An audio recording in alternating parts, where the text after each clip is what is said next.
Hello everybody, my name is Alessandra Smith. I'm a fourth year environmental engineering major with a minor in sustainable cities, and my project is mapping mobility, health, and well-being in the West End.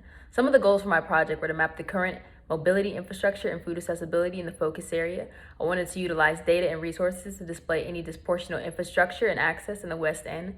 And finally, I wanted to identify any limiters that are currently in place that are impeding the improvement of health and well-being and mobility in the focus area.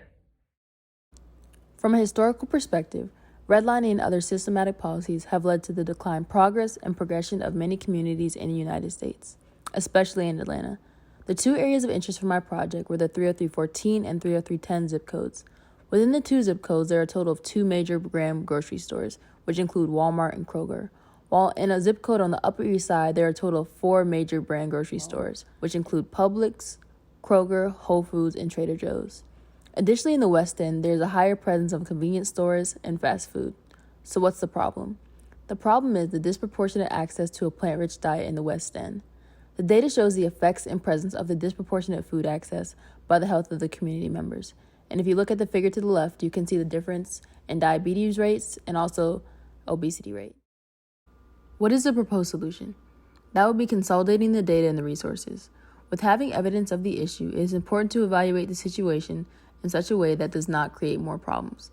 Thus, the best solution is not to bring more grocery stores into the community that could possibly lead to gentrification and other issues. The most sustainable option would be to look into current resources that can adapt to provide a plant-rich diet without any consequences. And that would be to utilize and expand current community gardens, farmers markets, and convenience stores that provide fresh produce. So what were our steps to reach these goals? In terms of process, we divided the zip codes by census tract to manipulate the data in a more efficient way.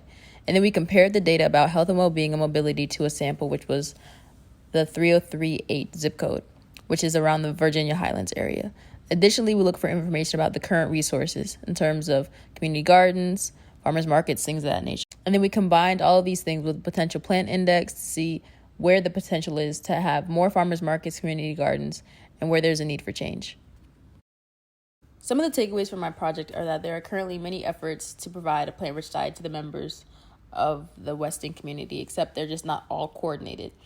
Additionally, community gardens, one of the resources for a plant-rich diet, often suffer from lack of resources and have to battle to receive grant money and rely on volunteers.